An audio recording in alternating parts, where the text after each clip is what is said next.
सुंदर ते ध्यान उभे विटेवरी, सुंदर ते ध्यान उभे विटेवरी, करकटावरी ठेवून या तुळशी हार गळाकाशी पितांबर, आवडे निरंतर हेची ध्यान. मकर कुंडले तळपती श्रवणी, कंठे कौस्तुभमणी विराजित, तुळशी हार गळाकाशी पितांबर, आवडे निरंतर हेची ध्यान. तुका म्हणे माझे हेचे सर्व सुख, तुका म्हणे माझे हेचे सर्व सुख, पाहिन श्रीमुख आवडीने, तुळशी हार गळाकाशी पितांबर, आवडे निरंतर हेची ध्यान. पांडुरंगा करू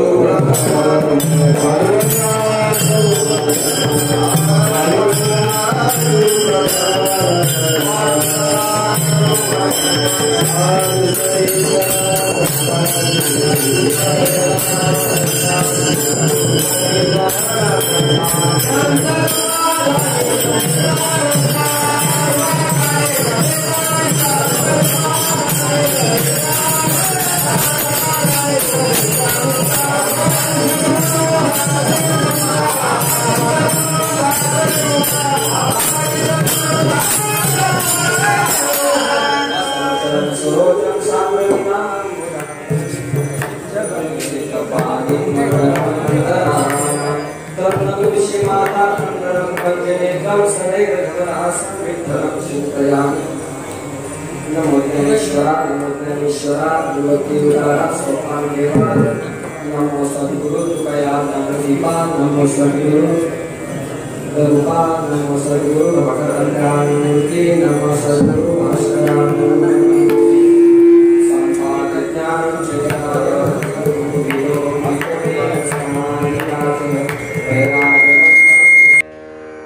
ठेवून या तुळशी हार गळाकाशी पितांबर, आवडे निरंतर हेची ध्यान. प्रस्तुत प्राप्त प्रसंगे प्राप्त स्थळी अकारण करुणा वरुणाने भक्त वत्सल श्री पंढरीशी पांडुरंगा परमात्म्याच्या सेवेकरता निवडलेला अभंग, कर्तुम अकर्तुम अन्यथा कर्तुम शक्ती संपन्न श्री पंढरीशी पांडुरंगा परमात्म्याचे एकनिष्ठ भक्त तथा वारकरी संप्रदाय रूपी मंदिराच्या कळसस्थानी विराजमान असणारे साधू श्रीमंत श्री जगद्गुरु तुकोबारायचा आहे.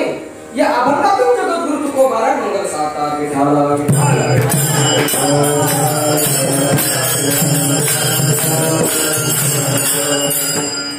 अभंगावर सविस्तर चिंतन करण्यापूर्वी अल्पसार पर्याय द्यायचा तो म्हणजे असा. सालाप्रमाणे चालत असलेला हा 4थ्या वर्षाचा सराव रूपी कीर्तन महोत्सव आणि त्या सराव रूपी कीर्तन महोत्सवामध्ये अनियमाने अवेळेने आणि हाजरी क्रमांकाने न येता नेहमीप्रमाणे 1 दिवस अगोदर 2 दिवस अगोदर त्याप्रमाणे 10 दिवसांनी अगोदर ही सेवा माझ्याकडे प्राप्त झालेली आहे. जसं गुरुवारी बुद्धी देते भगवान पंढरीश पांडुरंग परमात्मा ज्याप्रमाणे मला बुद्धी दे त्याप्रमाणे अभंगावर बोलण्याचा प्रयत्न करेल.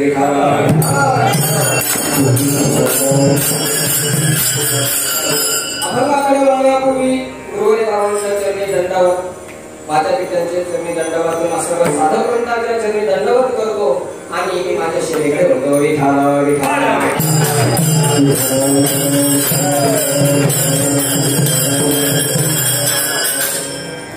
अल्पशा वेळेमध्ये आपल्याला अभंगाचा सविस्तर चिंतन करायचं आहे.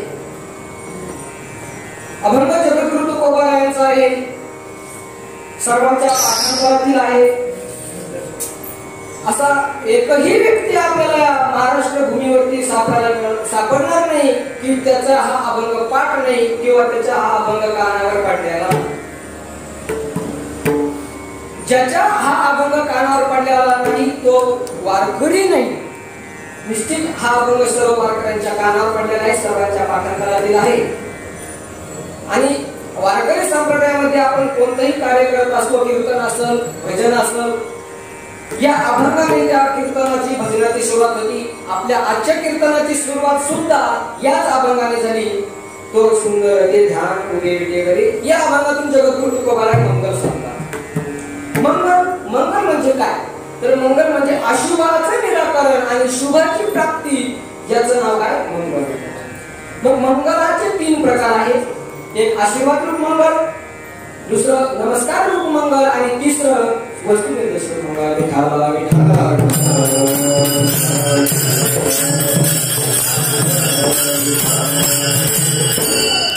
आशीर्वाद रूप मंगल कशाला म्हणायचं, नमस्कार रूप मंगल कशाला म्हणायचं आणि वस्तू निर्देश रूप मंगल कशाला म्हणायचं. त्यातील पहिला प्रकार आशीर्वाद रूप मंगल.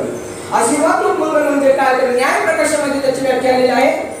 परमेश्वरात स्वशिष्य वांछितार्थ प्रार्थना आशीर्वाद.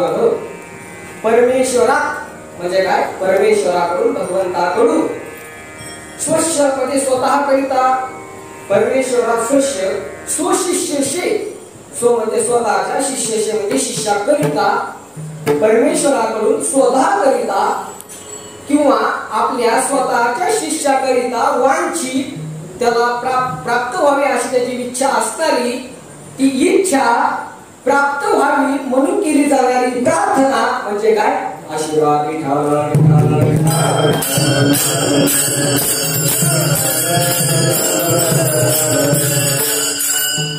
म्हणजे ही जे हरित मंगलचरण आहे ते आहे आशीर्वाद रूप मंगल. दुसरा प्रकार आपण केला होता नमस्कार रूप मंगल. नमस्कार रूप मंगल कशाला म्हणायचं तर सगुण किंवा निर्गुण परमात्म्यास नमस्कार करणं म्हणजे काय, नमस्कार रूप मंगल. आणि तिसरा प्रकार आहे तो म्हणजे वस्तू निर्देश रूप मंगल. वस्तू निर्देश रूप मंगल म्हणजे काय तर वस्तुना परमात्मा आणि त्या परमात्म्याच्या सगुण किंवा निर्गुण स्वरूपाच्या कथनास काय म्हणायचं तो वस्तू निर्देश रूप मंगल म्हणायचं. ज्ञानोबरायांनी ज्ञानेश्वरीचा आरंभ करते वेळेस पहिल्याच ओळीमध्ये त्या वस्तू निर्देश रूप मंगल साधलेला आहे. ओम नमोजी आद्या वेद प्रतिपाद्या जय जय संवेद्या आत्मरूपा ओम नमो. हे ओम काय आहे, निर्गुण परब्रह्म आहे. तर त्याचं त्या ठिकाणी मंगल त्याचं उच्चारण करून ज्ञानोबरायांनी मंगल साधलेला आहे. आणि दुसऱ्या अभंगामध्ये सुद्धा ज्ञानोबरायांनी मंगल साधलेले आहे. नमो विश्वरूपा विश्वमाये बापा अपारा अनोपा पांडुरंगा.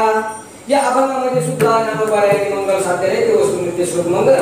ज्ञानदेवा म्हणे ज्योतीची निज ज्योती ती उभी मूर्ती विटेवडी. या अभंगामध्ये जगद्गुरु तुकोबारायांनी सगुण परमात्म्याचं काय केलेलं आहे, मंगल साधलेलं आहे. म्हणजे काय तर ज्या मंगलामध्ये सगुण किंवा निर्गुण परमात्म्याचं कथन केलेलं असतं त्याला काय म्हणायचं, वस्तू निर्देश रूप मंगल. आणि प्रस्तुत अभंगामध्ये जगद्गुरु तुकोबाराय विटेवर उभा असलेल्या पांडुरंगाचं, विटेवर उभा असलेल्या परमात्म्याचं वर्णन करत असल्यामुळे हा अभंग काय आहे, मंगलमय.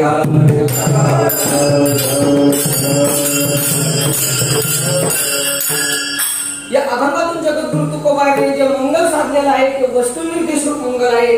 काय मंगल साधलं आहे ते मंगल जगद्गुरु तुकोबाराय अभंगाच्या पद्धतीने सुंदर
सुंदर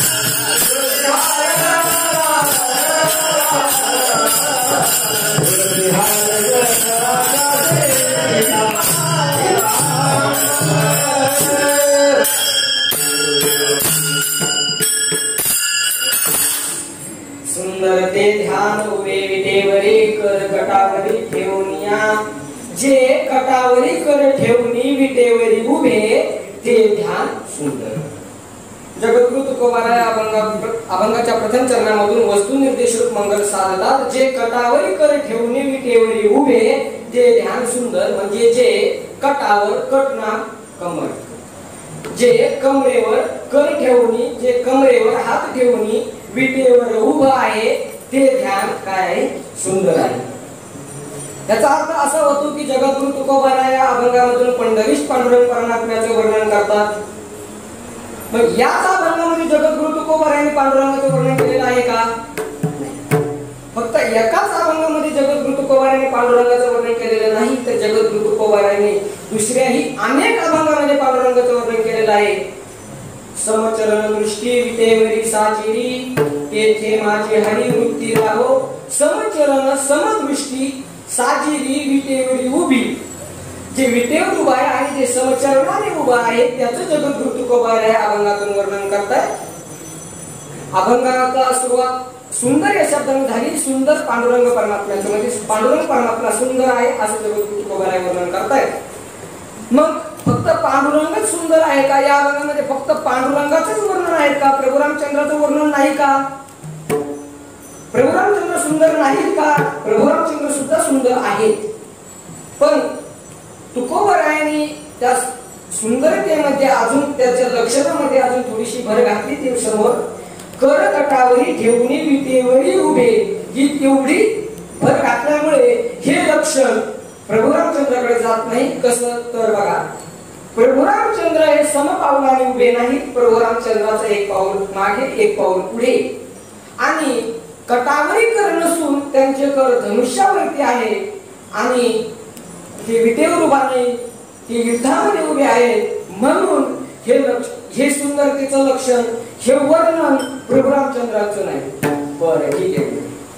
अयोध्यामध्ये प्रभू रामचंद्राचं वर्णन नाही, मग निश्चितच द्वारकेमधील वृंदावनामधील भगवान श्रीकृष्ण परमात्म्याचं वर्णन असायला हवं. नाही, त्यांचं सुद्धा वर्णन नाही. कसं काय? तर भगवान पांडुरंग परमात्मा हे समपावलाने उभे नाही, ते दीड पावला उभे आहेत. देहुळा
चरणी वाजवितो वेणू भोटिकार म्हणून स्वामी माझा देखी लागे माई मुनीचे तिरी.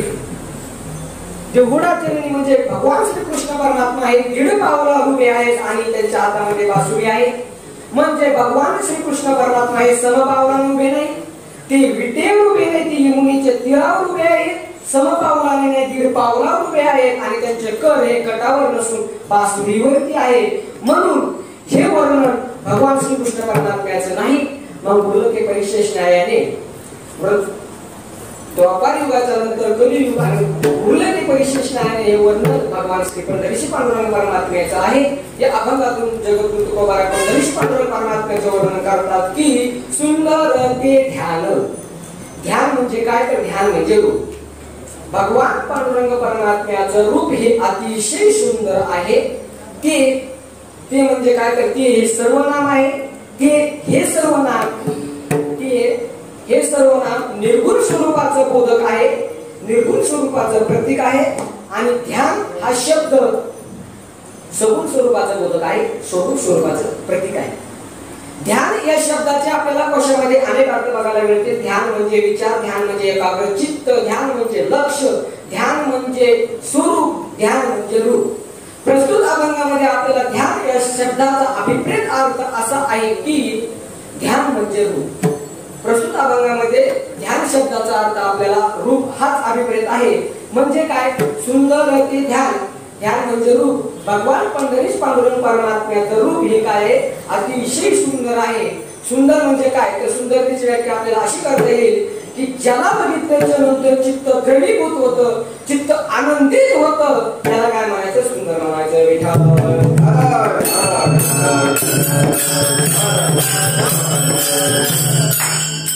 सुंदरतेची व्याख्या आपण केली, ज्याला बघितल्याच्या नंतर चित्त द्रवीभूत होते. ही सुंदरता दोन प्रकारची बघता येईल आपल्याला.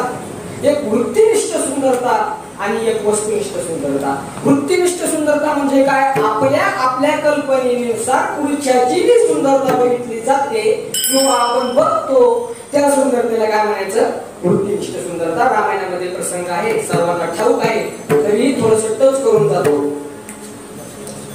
रावण वधाच्या नंतर अशोक वाटिकेमध्ये असलेल्या सीता मातेला अयोध्येमध्ये आणण्याकरता प्रभू रामचंद्रांची त्यांची चर्चा चाललेली असताना या चर्चेचा थोडेसे शब्द वानरांच्या कानावर पडले. त्यांना लक्षात आलं की प्रभू रामचंद्र हे सीता मातेला आणायचं ठरवत आहेत. म्हणजे सीता मातेला अशोक वाटिकेमधून अयोध्येमध्ये आणण्याकरता त्यांची चर्चा चालू आहे. आणि ज्या सीते मातेकरिता रावणाने साधूचा वेश धारण करून त्या सीते मातेला पळवलं, प्रभू रामचंद्रांनी त्या सीतेला परत आणण्याकरता घनघोर महायुद्ध केलं. असे त्या सीतेची सुंदरता आहे तरी काय, आहे तरी कशी ती सुंदर, आपणही तिची सुंदरता बघावी, आपल्यालाही तिचं दर्शन व्हावं.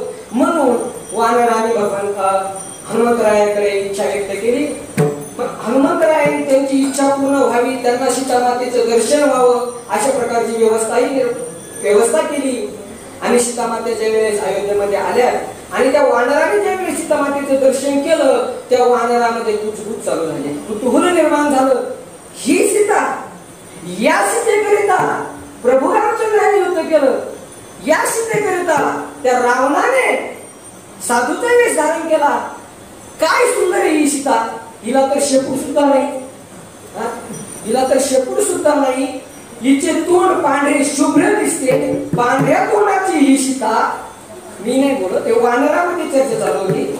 मग या सीतेकरिता प्रभू रामचंद्रांनी युद्ध केलं.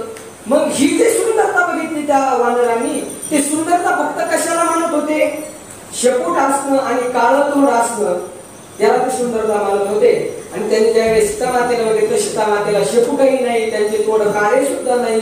मग त्यांनी त्यांच्या वृत्तीनुसार, त्यांच्या कल्पनेनुसार सीता मातेची सुंदरता बघितली. ही जी सुंदरता बघितली त्यांनी, या सुंदरतेला काय म्हणायचं, वृत्तिनिष्ठ सुंदरता. भगवान परमात्मा हा वृत्तिनिष्ठ सुंदर नसून तो वस्तुनिष्ठ सुंदर आहे. वस्तुनिष्ठ सुंदर म्हणजे तो सर्वांगाने सुंदर आहे.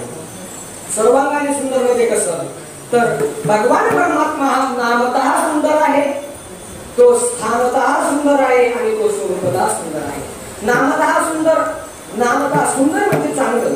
भगवान परमात्म्याचं नाम काय, चांगलं आहे. नाम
चांगले चांगले माझे कंठे राव म्हणे कपी धरले मुक्त केले राक्षसा.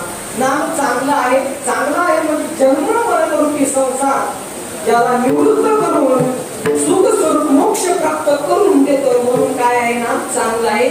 ते नाम फक्त आपण मुखामध्ये धारण केलं तर आपल्या हातात मोक्ष आला हातात मुखी नाम हाती मोक्ष आयुषी साक्ष बहुतांची. मुखामध्ये फक्त त्या भगवंताचं नाम घेतलं की लगेच आपल्याला मोक्ष प्राप्त होतो. म्हणजे नाम किती चांगला आहे. हे जन्म मरण रूपी संसाराला निवृत्त करतं आणि सुख स्वरूप असणारा मोक्ष आपल्याला प्राप्त करून देतं. म्हणजे भगवंताचं नाम हे सुंदर आहे. भगवान परमात्मा नामतः सुंदर आहे. भगवान परमात्मा हा स्थानतः सुंदर आहे. स्थान म्हणजे राहण्याचे ठिकाण. भगवंताचं राहण्याचे ठिकाण हे काय आहे सुंदर आहे. भगवान कुठे राहतो. भगवान हा वैकुंठामध्ये राहतो. श्रीमद भागवतामध्ये श्रीसंत एकनाथ महाराजांनी त्या वैकुंठाचं वर्णन करताना ओवी लिहिलेली आहे. देवी चैतन्याची निश्चिते मुसाउनी श्री भगवंते वैकुंठ रचिले तेथे निज सामर्थ्य नांदावया. श्री भगवंते चैतन्याचे मुशीते मुसाउनी निश्चिते चैतन्य मुशीत घालून निश्चित असं चैतन्य एका मुशीमध्ये घालून साच्यामध्ये घालून निज सामर्थ्य नांदावया. स्वतःच्या शक्तीने स्वतः करता नांदण्या करता त्या ज्या ठिकाणी वैकुंठ रचलं त्या वैकुंठाचं वर्णन त्याच्या महाराजांनी केलेलं आहे. तो वैकुंठ अत्यंत सुंदर आहे आणि सध्या भगवान परमात्माच्या ठिकाणी राहत आहेत ते पंढरपूर. ते सुद्धा आध्यात्मिक दृष्टीने अत्यंत सुंदर आहे. बरेले बरेले पंढरपूर विठोबारायाचे नगर झळझळीत सोनसला कळस दिसत सोजवळा. पंढरपूर हे पूर्ण सोन्याचं आहे. सोन्याचं असतं म्हणजे किती सुंदर असत.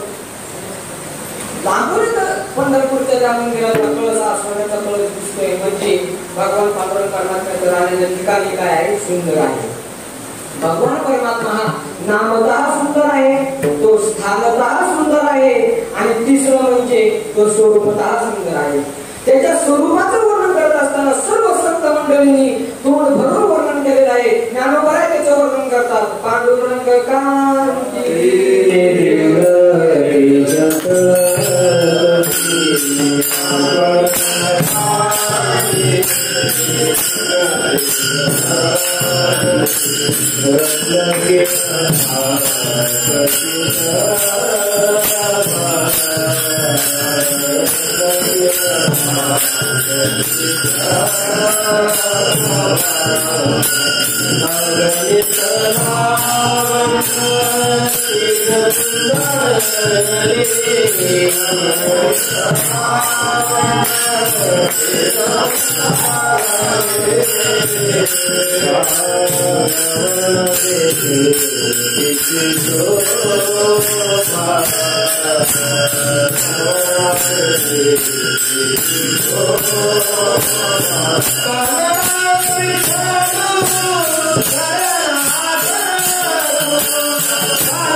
पांडुरंगकांती दिव्यती जी झळकती रत्न किळ फाकती प्रभा अगणित लावण्य तेज कुंजाळले न वर्णारी ती शोभा.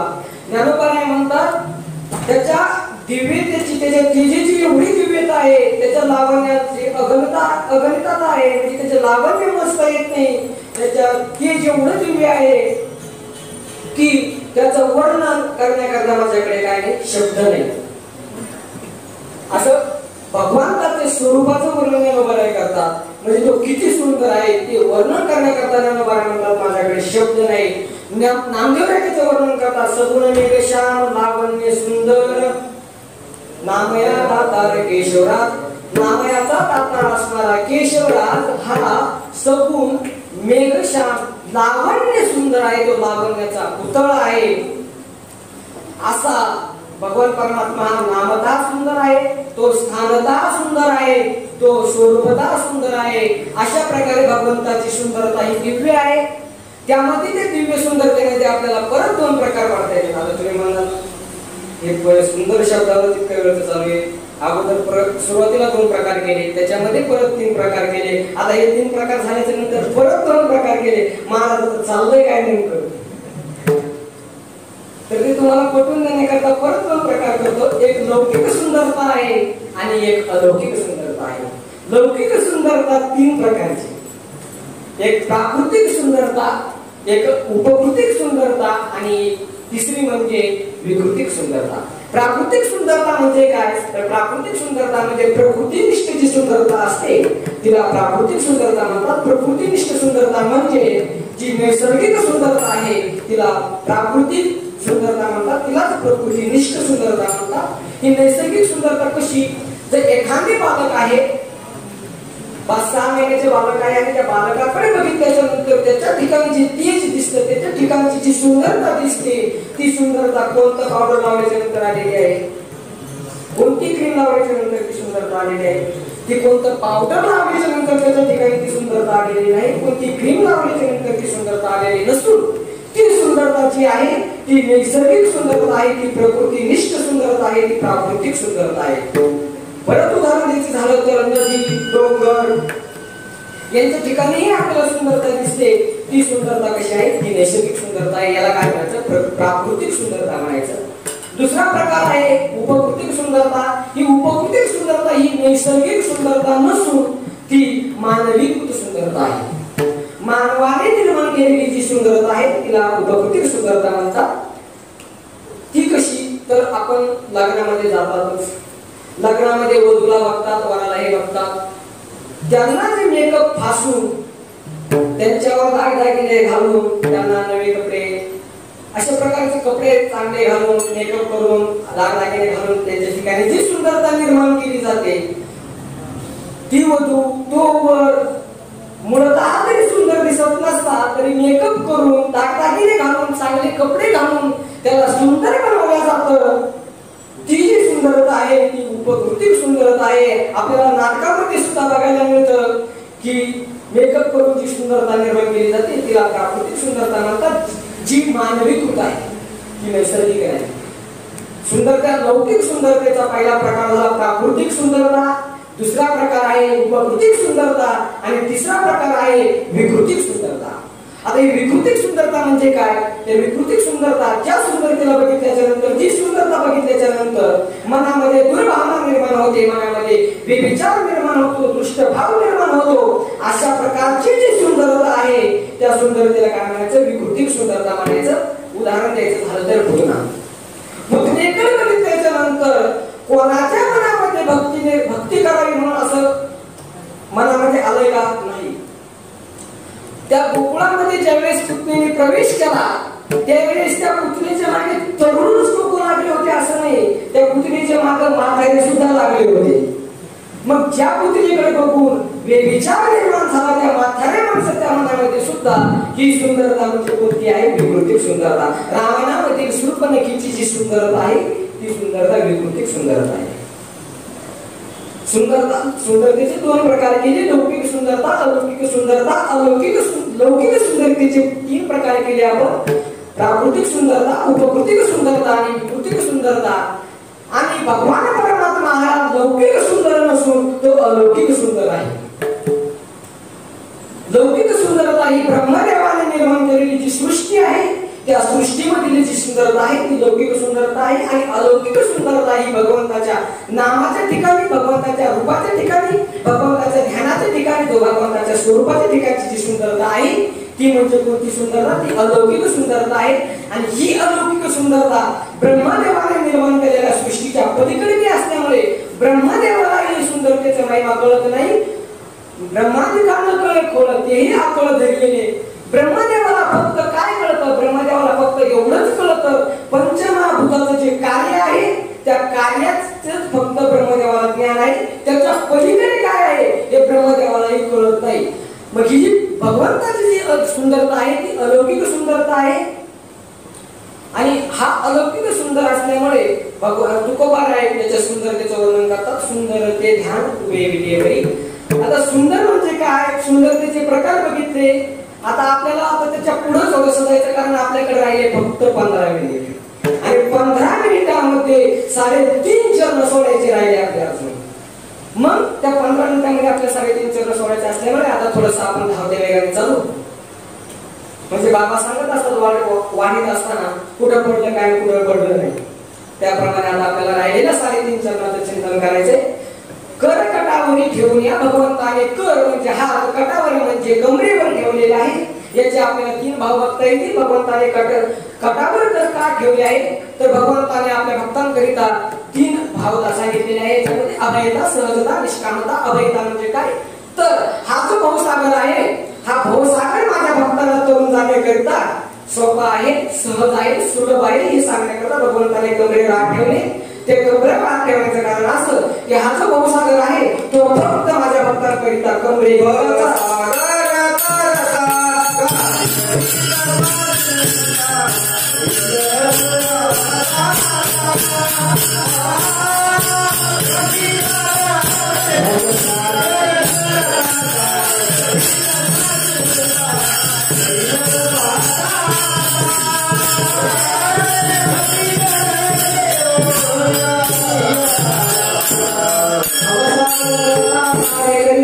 चिंता पहिल उभारता कडेवर ठेवणी. भवसागर करत असताना भक्तांनी कसलीही चिंता करू नये. भगवान परमात्मा हा पलीकडे तीरावर कटावर तर ठेवून उभा आहे हे सांगण्याकरिता की भक्तांनी जे माझे भक्त आहेत त्या भक्तांनी कसलाही भीती बाळगण्याचं काम नाही. कारण हा जो भवसागर आहे तो फक्त कमरे इतका आहे. आणि कमरे इतक्या पाण्यामधून जात असताना कोणालाही भीती वाटत नाही. का वाटते कोणाला कमरे इतक्या पाण्यातून चालताना भीती? कोणालाही भीती वाटत नाही. मग ही भीती नसणं म्हणजे अभयता. या अभयता दाखवण्याकरता भगवंताने कटावर ठेवलेले आहे. दुसरं म्हणजे सहजता. एखादा मनुष्य सहज उभा असतो, तो सक्रिय नसतो, तो कोणत्या कामामध्ये जर नसला सहज उभा असला की असा उभा राहतो. म्हणजे जो निष्क्रिय आहे, जो काहीही करत नाही आणि सहज उभा आहे म्हणजे त्याला पुढे जर काम करायचं असेल तर ते सहज तर सोपं असेल तरी सुद्धा माणूस कसा असतो उभा असतो. म्हणून हा जो भवसागर आहे तो भक्तांना तरिण्याकरता सहज आहे हे दाखवण्याकरता निष्क्रिय राहा तुम्ही. हा भवसागर तुम्ही सहज करून जाऊ शकता हे दाखवण्याकरता भगवंताने कटावर ठेवलेले आहे. आणि तिसरं म्हणजे निष्कामता. भगवान परमात्म्याने निष्कामता दाखवण्याकरता तुम्ही कसलीही काळजी करू नका भक्तांनो. तुम्हाला काहीही करायची गरज नाही. हा भवसागर करून नेण्याचं काम माझं आहे. तुम्ही फक्त आणि फक्त भक्ती करा, तुम्ही फक्त भजन करा, नामस्मरण करा. तुम्हाला हा भवसागर करून नेण्याचं काम माझं आहे. याच्याशिवाय मला दुसरं काही काम नाही हे दाखवण्याकरता भगवंताने कटावर ठेवलेले आहे. आणि अजून काही कारण आहे. एकनाथ महाराजांनी एका अभंगामध्ये ते कारण सांगितलंय. अर्जुनाच्या रथी श्रमदाची कशी म्हणून करकटी ठेवून उभा येते. गोवर्धन सप्ततीने धरून उभा म्हणून जगनी कर ठेवून उभा. अशा अनेक कारण सांगितलेले आहे. म्हणजे त्याच्यामध्ये अर्जुनाच्या रथाचं ज्यावेळेस सारथ्यपण करता होता भगवान श्रीकृष्ण परमात्मा ते सारथ्यपण करून भगवंताचे हात दुखले, श्रमले म्हणून कमरेवर हात ठेवून उभे आहेत. गिरिगोवर्धन 7 दिवस आपल्या हातावर धरून उभे होते, त्याने त्यांचे हात थकले म्हणून भगवंताने कटावर कडे ठेवलेला आहे. कंसानी बल्ल मारी जरा संग ते चरणारविंद उभे म्हणून कंस आधी करून जरासंधापर्यंत अनेक दृष्टांना मारून भगवान परमात्मा थकल्यामुळे ते विटेवर उभे आहे आणि कटावर कडे ठेवून उभे आहे.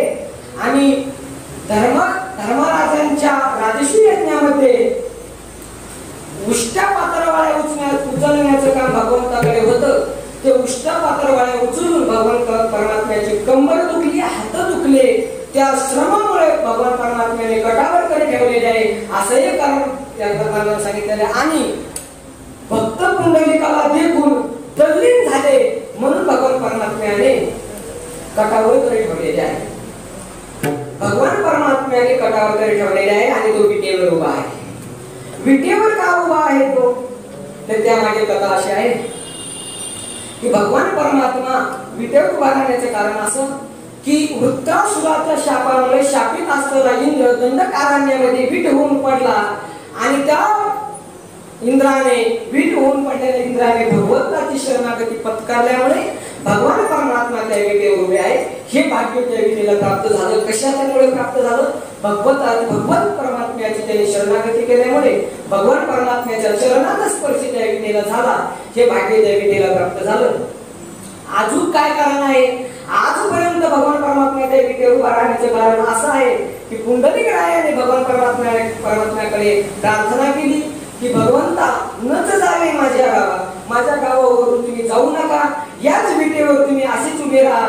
या प्रार्थनेस्तव आणि त्या इंद्राच्या शरणागतीस्तव या 2 कारणांमुळे भगवान परमात्मा विटेवर उभे आहे.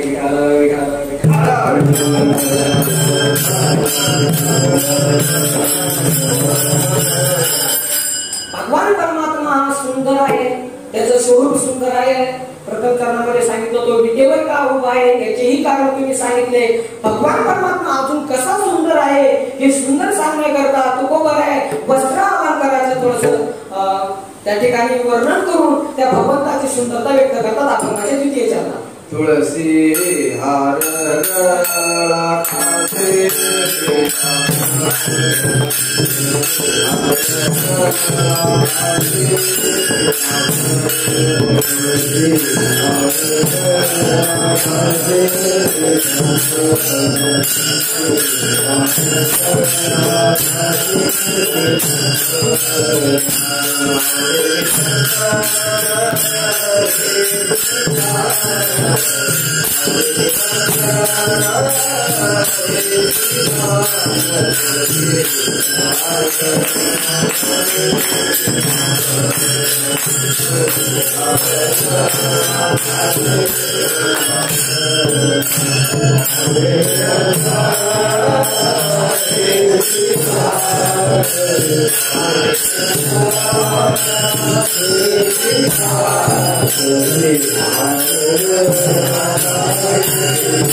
तुळशी हार गळा काशे पितांबर, गळ्यामध्ये तुळशीचा हार आहे, कमरेला पितांबर आहे.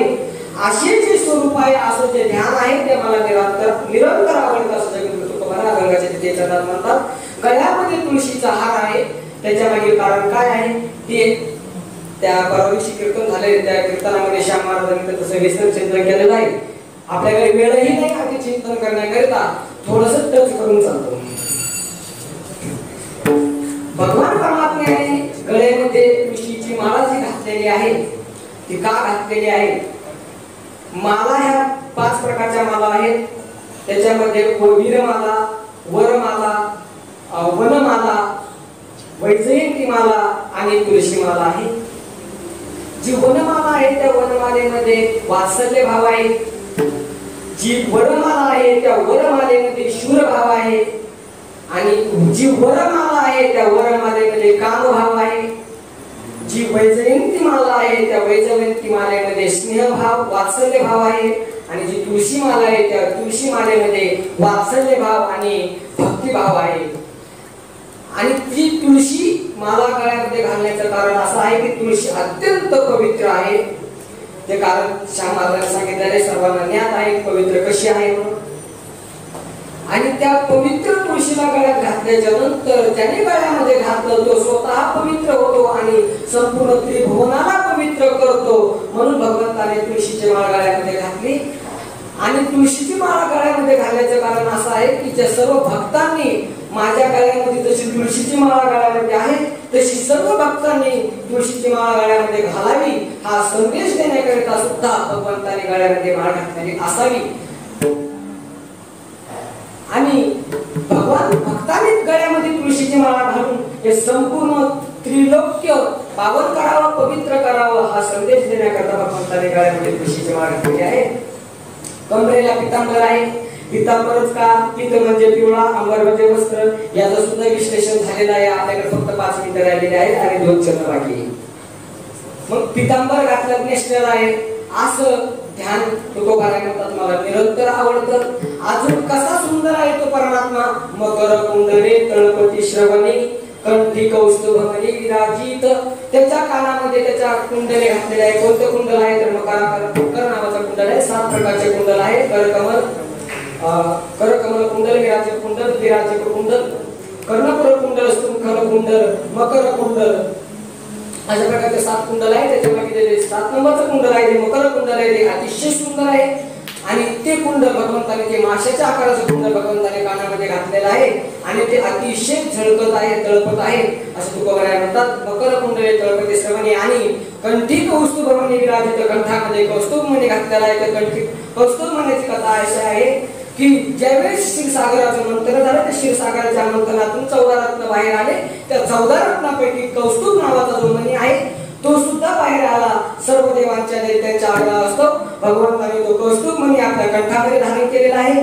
मकर कुंडले तळपती श्रवणी कंठी कौस्तुभमणी विराजित असा कौस्तुभ मणी भगवंताच्या कंठामध्ये विराजित आहे. जे सुंदर ध्यान आहे, जे विटेवर उभा आहे, जे कटावर कल ठेवून उभा आहे, ज्याच्या गळ्यामध्ये तुळशीची माळा आहे, कमरेला पितांबर आहे, ज्याच्या कानामध्ये मकराकार कुंडले आहे आणि जो पितांबर नेसून उभा आहे अशा प्रकारचा जो परमात्मा आहे त्या परमात्म्याचं श्रीमुखच पाण्यामध्ये माझं सर्व सुख आहे. अभंगाच्या 4थं तुका म्हणे माझे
तुका म्हणे माझे हेची सर्व सुख पाहिन श्रीमुख आवडले.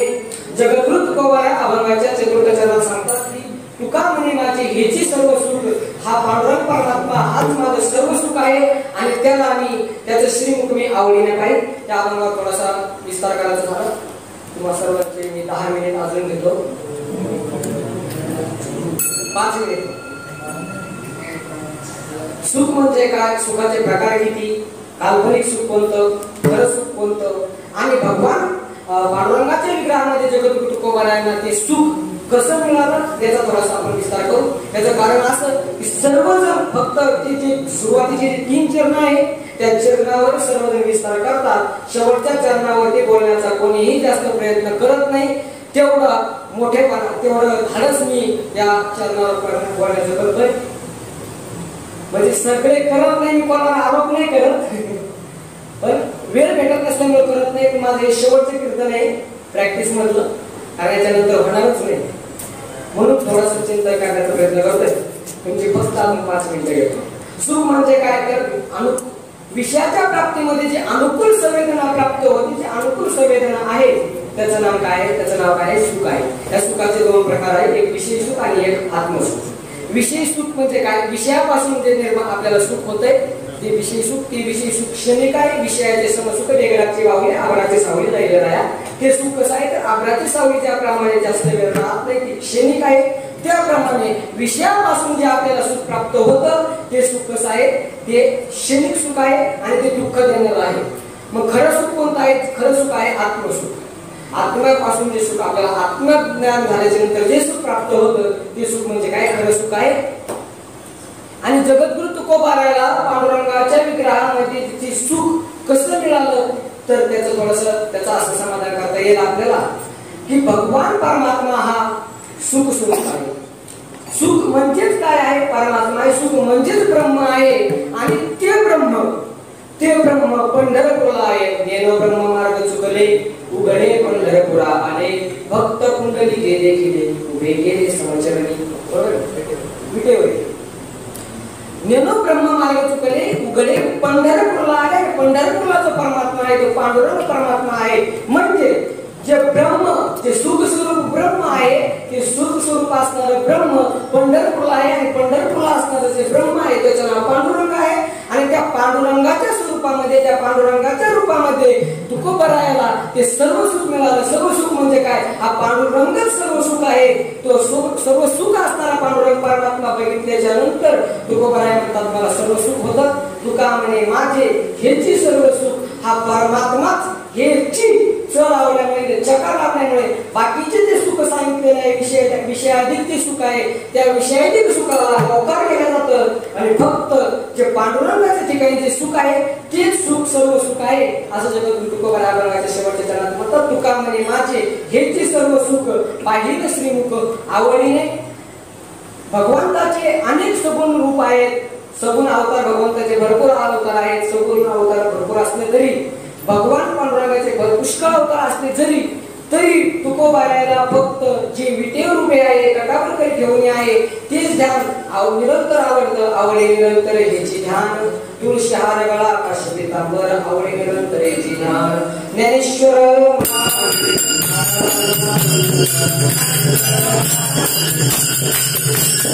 सज्जनाच्या चरणी गुरुवारी बाबांच्या चरणी माझ्या मातापित्यांच्या चरणी अर्पण करतो.